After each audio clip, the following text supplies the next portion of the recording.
Hey you guys, this is just a quick pro tip for when you're doing slabs and you have a crack that goes all the way through the block. And I'm going to show you in real time what it takes to make this a form so it'll hold epoxy. So stay tuned, you're with the Burl Hunter. So what we're using is Bondo, regular Bondo with fiber in it that gives it some tensile strength. And Cody has mixed up some Bondo with black in it because our river is black. And this has about 3-minute working time. And what we're gonna do is we're gonna fill in this crack with the Bondo and then put a board here so that when we pour, it is gonna be a small form. So Cody is ever so professionally putting in Bondo in wood, which works really, really well for this project. Try this at home. So yeah, squish as much of that in as possible then that's less epoxy.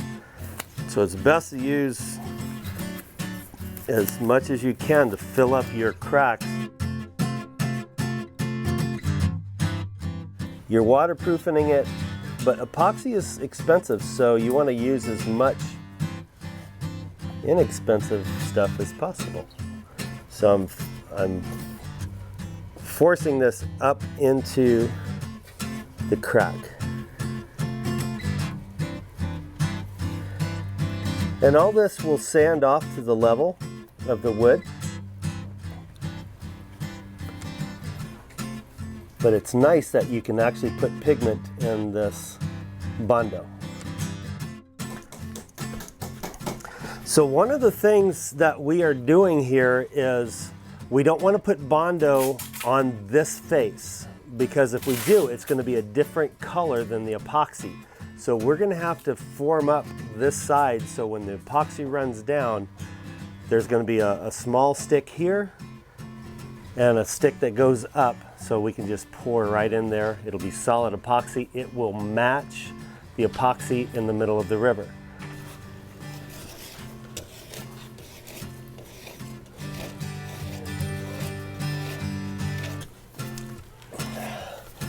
Cheese grater, well, an industrial Bondo cheese grater.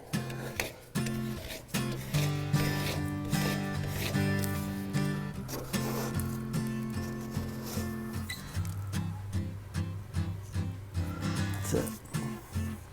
Oh, that's nice and toasty. One thing is about Bondo is when it's curing, it gets hot. Not so hot to where it smokes or burns you or anything, but it gets nice and toasty.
And that is a pro tip.